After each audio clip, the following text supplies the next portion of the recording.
Hey everybody, welcome back to the channel. It's Quinn here. We have something a little bit different this week. We're going to be taking a look at an iRacing race that I did this week. This is a 3-lap race around the Nürburgring Nordschleife. It was also only my second or third race in the Skip Barber. I just finished the iRacing Rookies this week. And off we go. We're starting 14th on the grid. It was actually 19th, but a bunch of people started from the pits because this is going to be a pretty hairy race.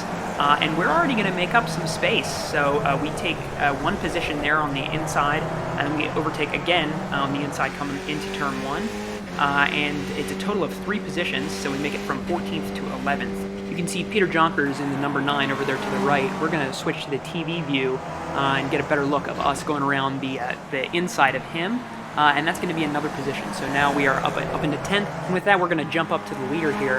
And he's going to have a little bit of drama. He's up at the front, but the tires are cold. And on cold tires, the ring can be very, very punishing. So he puts it in the wall. We get a caution thrown up, and we grab one more position. We're not even through the first sector, the first lap of 3, and we're already up into 9th. Now we're looking rearward from the gearbox of the car up ahead, the number 12 car. And we're making some progress on him as well. We're really got a good charge through the field here. We've had good momentum, and I'm feeling pretty confident in the car, which is not something I've always been able to say in these Nürburgring races.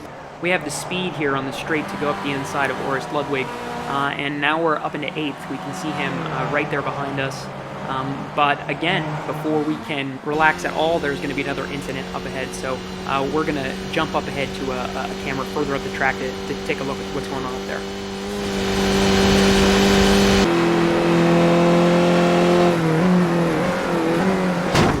Ooh, we can see we've got some contact between the 5 and the 19, and they're both off. We're going to slide right through and take another 2 positions.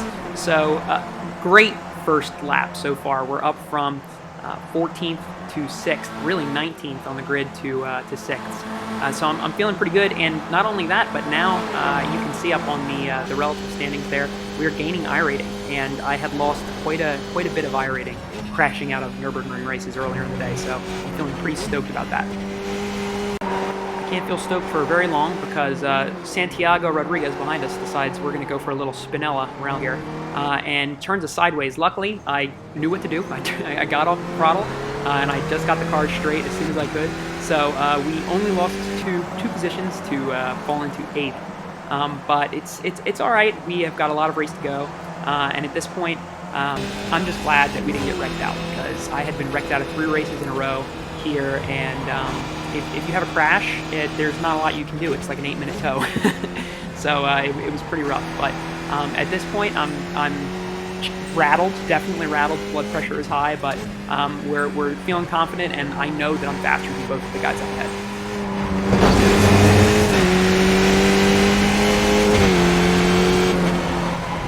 Now as we take a look from the view of Orest Ludwig's gearbox, I'm right on him. I'm trying to keep the pressure on through this high-speed section, and I know that there's, whoa, look at that, just barely save it, and fall back another half second from Orest Ludwig.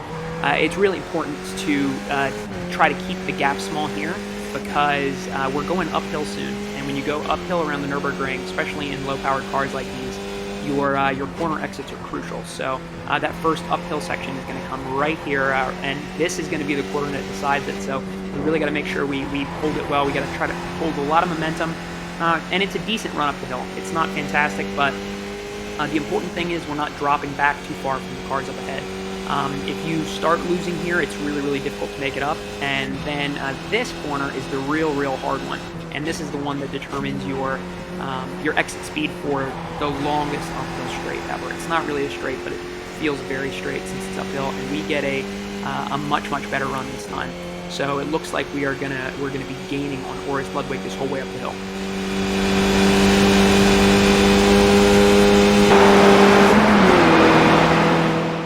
Taking a look again at the camera from the gearbox of the car ahead, we are right on it. We're within a 10th, and I'm trying to keep the pressure on.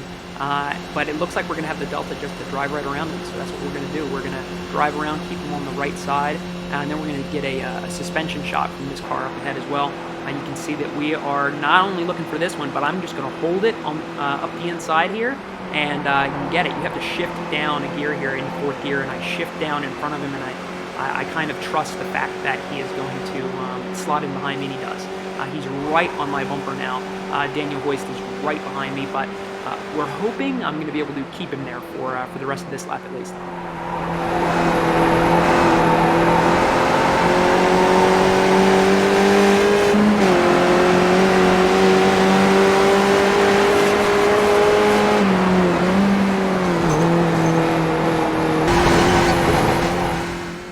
As we come up out of the carousel, he is still right behind us, and we don't have anybody's draft to pull us up this next uphill section.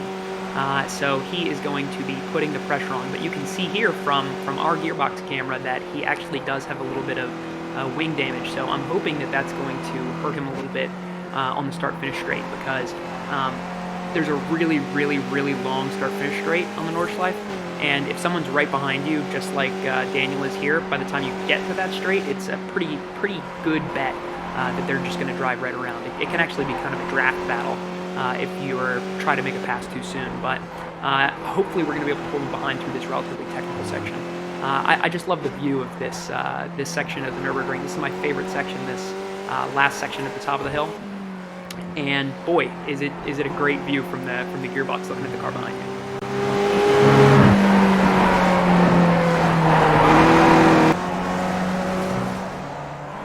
From the TV view, you can really see that Daniel is keeping me honest. Any mistakes, and he's definitely going to slot right through because he has been within a second of me since we left that carousel, and at some points a whole lot closer than that. You can see we just pulled a little bit of a gap per second, but the draft pulls him back down this hill here up to the jump, and there's not a whole lot I can do other than just keep my eyes forward and try to drive fast.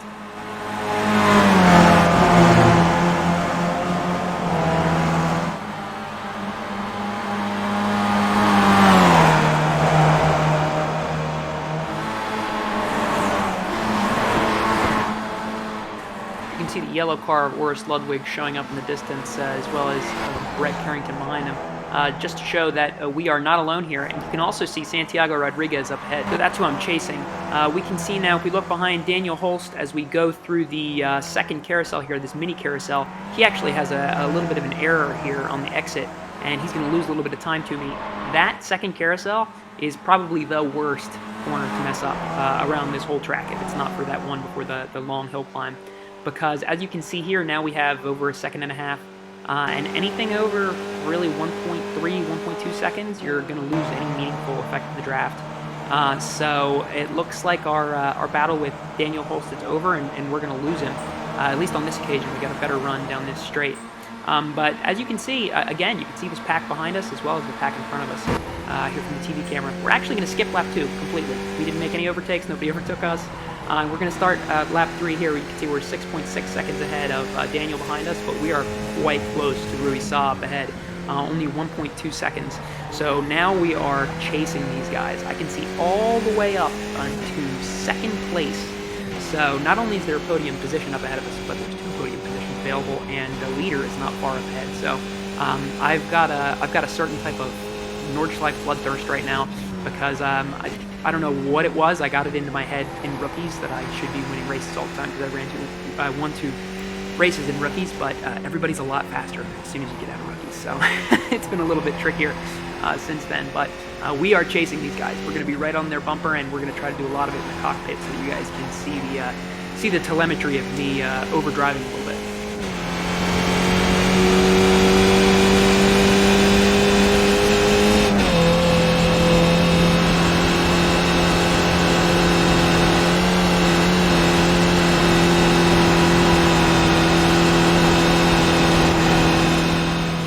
If you look at the blue car up ahead, we can see a little bit of drama for Santiago Rodriguez. He was the same guy who spun us on lap 1, so we're getting a little bit of payback here. Just having a nice, easy drive around the outside of him because he was going so much slower. Now you can see these 3 guys fighting up ahead. I'm actually going to deliberately try to stay behind this group for as long as I can. 1, because I know that there's not a real good place to overtake before the hill, and 2, if there's 3 guys that are battling for a position like this, especially battling for a high position like second, there's a good chance that they are going to wreck each other out. So I want to make sure that I'm in a good spot to pick up the scraps if that happens, or overtake on the straight, but I'm not trying to get involved in this fight prior to that.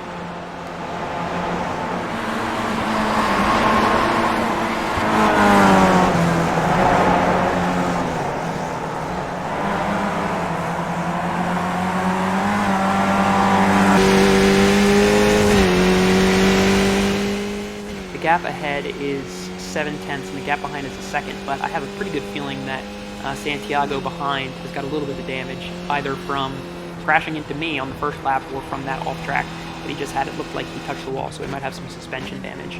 And I'm just trying not to think about him at all anymore and focusing completely on these 3 cars up ahead, because these guys are going to be the ones who are really going to be a threat to me, and who I am going to be the most threat to as well.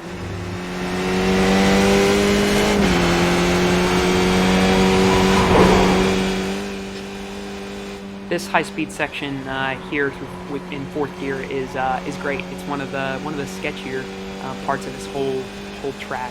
But the Nordschleife on the whole, on warm tires, if you hook it up right, it feels fantastic. It's such a satisfying place to drive, because I think primarily because it takes so long to learn it. It's so rewarding when you finally figure it out.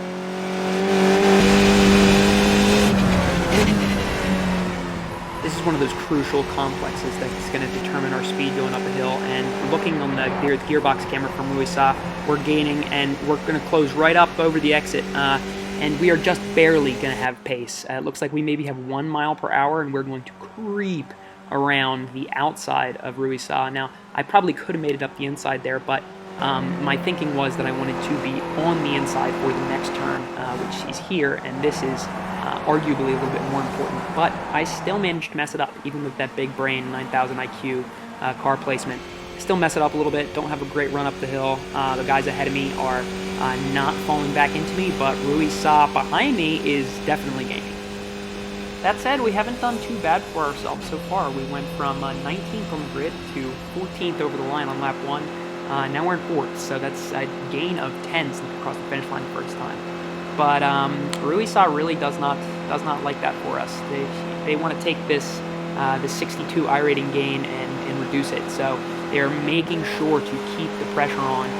And I have to be honest, I was feeling the pressure here. I was definitely really focusing on not making mistakes, because they were really pressing on me, and I had been crashed out of so many Nürburgring races from people making sketchy overtaking moves. That I was really, palms were sweaty.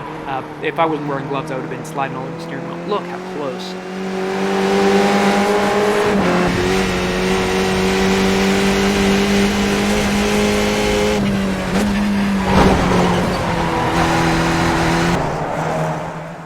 Coming out of the carousel, we have decided to fully commit to the full send strategy, the whole rest of the race.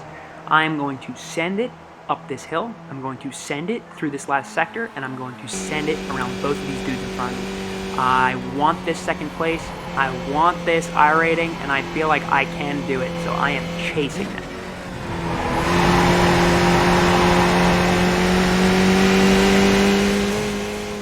I know I need to start putting the pressure on Thomas Carpentier up ahead, so I'm going to do it. I'm going to take a different line through this complex here to try to get a better run down this next piece, so that I can get really close and let him know that I'm here. And ooh, here we come. We swoop in. It seems like I got a little bit of front wing damage there.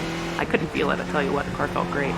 But now he knows. Now he knows I'm looking for a move, and I know that I am too. I know I need to get ahead of Thomas before the start-finish straight, or I have no shot at Bertrand up ahead. So I'm really looking to get that move done before we get to the start-finish straight.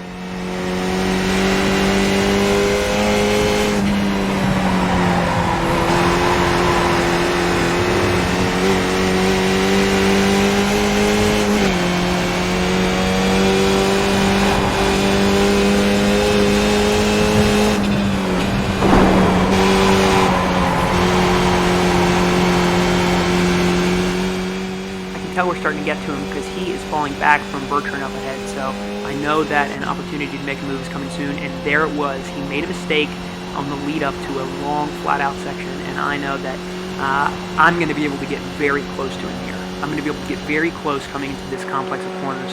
and we are going to lunge up right next to him, letting him know again that I'm right there, and he overcooks it. We do it, we force him into a mistake, and not only does he go out of the race, but he also wrecks Rui Sa as well.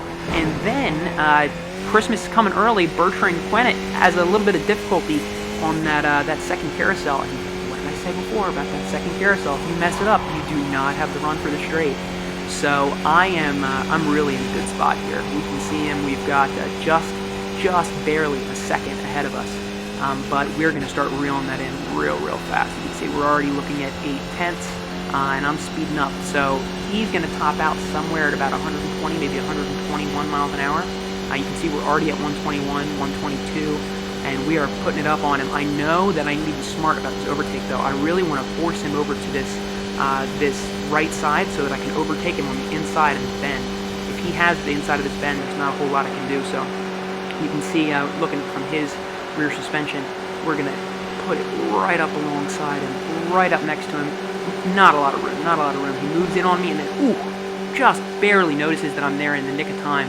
And gives me the room. Looks like he's thinking about trying to go up the inside on the brakes, but I make sure to brake real late. Don't give him the opportunity to do it. And you can see that because of that, he ends up actually spinning it and binning it. So we are going to take second on the second to last corner on the last lap. What an incredible race! What an incredible racetrack! What an incredible race car! And thank you guys so much for watching. If you made it all the way to the outro, you should definitely subscribe, hit the bell notification, and I'm streaming tonight at 5:30 Pacific, so come check me out. Thanks, guys. See you next time.